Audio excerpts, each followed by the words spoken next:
aviation journalist. Seth, I'm glad you're with us today. Very poignant. What is your first reaction to what you're hearing about American Airlines saying that maybe they'll have to cut down service, particularly some of those smaller cities?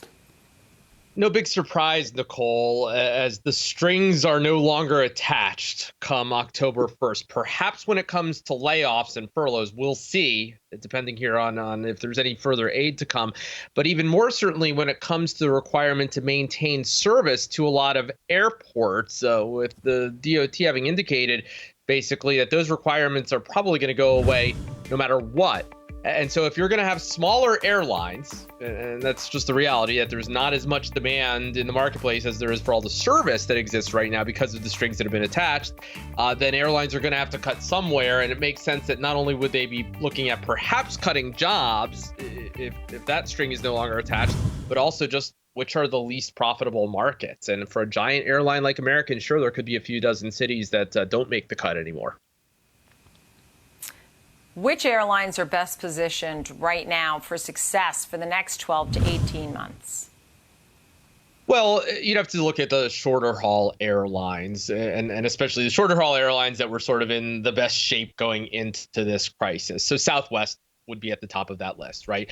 A nearly all domestic airline, a handful of international flights it had, but basically an all domestic airline where at least you don't have restrictions preventing people from traveling to a lot of its network. It's just a question of whether they're willing to do that, whether they're comfortable doing that. And in Southwest's case, one of the very rare investment grade airlines around the world. Other short haul airlines, Spirit has some international service, but not a lot. Allegiant is an all domestic airline, also an airline that was rather well positioned going into those things, into this crisis rather. And then among the giant airlines, Delta had the best balance sheet going into this.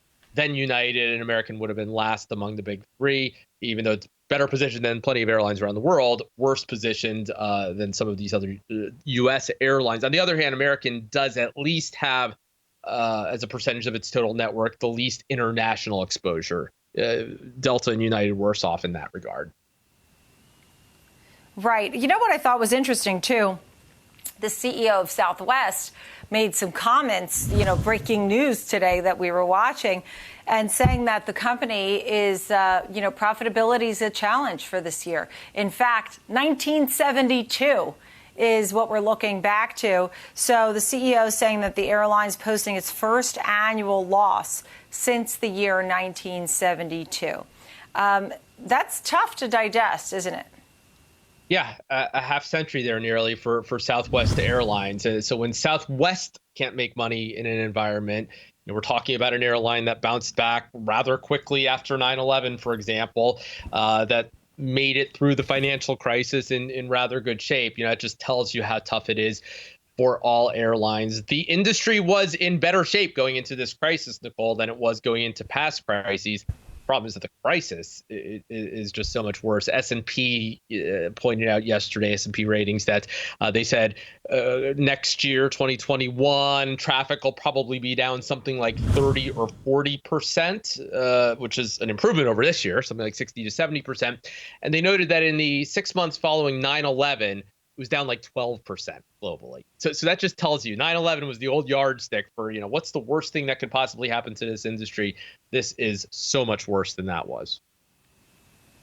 Right. And, the truth is that they are better positioned than they were in past moments of crises and challenges. So that's some good news over there. So what's the last thought going forward? Is it more about federal aid? People want to know about the middle seat. What are you focusing on now? Because, this is your wheelhouse. So what's going to be what we're talking about? Yeah, federal aid is a really big deal to airline employees. I think it's less of a big deal to airline investors because a lot of that is really kind of just a pass through to employees, right? It's keeping people employed rather than putting them on the unemployment rolls. But airlines, if they don't get the money and they're not required to keep people employed, they're just going to furlough those employees. Painful for them, maybe not a real big net difference to the airlines. In the end, Nicole, this is all going to depend on the course of the pandemic